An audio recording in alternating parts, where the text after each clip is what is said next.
Presne 5 kilometrov. Na rannú rozcvičku to je celkom dobre. Ako bývalý futbalový rozhodca som sem v minulosti chodieval takmer každý deň behať.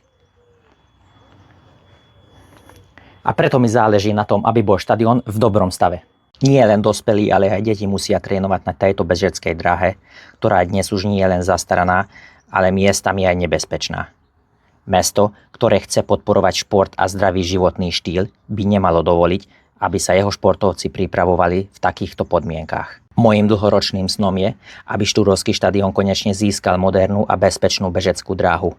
Obnovu si zaslúži aj tribúna, ktorá je nepohodlná a už nesplná dnešné štandardy.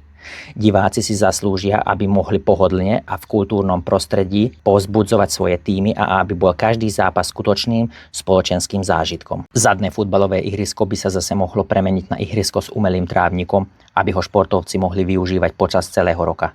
Takáto investícia by nielen oživila športový život v meste, ale zároveň by mohla dlhodobo prinášať príjmy mestu a prevádzkovateľovi, keďže ihrisko by bolo možné prenajímať počas celého roka. Nie sú to luxusné projekty, ale investície, ktoré by dlhodobo slúžili celej komunite a budúcim generáciám.